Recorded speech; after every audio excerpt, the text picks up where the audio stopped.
ਖਾਇਆ ਗੁਲਾਮ ਫਰੀਦ ਫਰਮਾਉਂਦੇ ਨੇ, ਕੁਝ ਨੈਣ ਸਵਾਲੀ ਕੁਝ ਨੈਣ ਸੁਦਾਗਰ, ਰੱਲੇ ਨੈਣਾ ਪਾਈਆਂ ਹੱਟੀਆਂ।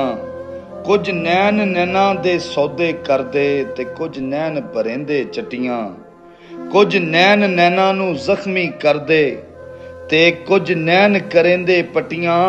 ਗੁਲਾਮ ਫਰੀਦਾ ਲੜ ਨੈਣ ਵੰਜਨ, ਅਸਾਂ ਹੋਰ ਕੀ ਕਰਨੀਆਂ ਖੱਟੀਆਂ। ਨੇ ਇਹ ਤਨ ਮੇਰਾ ਜੇ ਕੰਗੀ ਹੋਵੇ ਤੇ ਮੈਂ ਜ਼ੁਲਫ ਮਹਿਬੂਬ ਦੀ ਵਾਵਾਂ।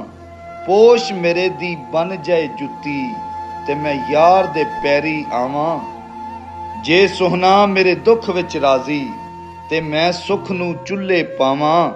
ਯਾਰ ਫਰੀਦਾ ਕਦੀ ਮਿਲ ਜਾਏ ਸੁਹਣਾ, ਉਹਨੂੰ ਰੋ ਰੋ ਹਾਲ ਸੁਣਾਵਾਂ।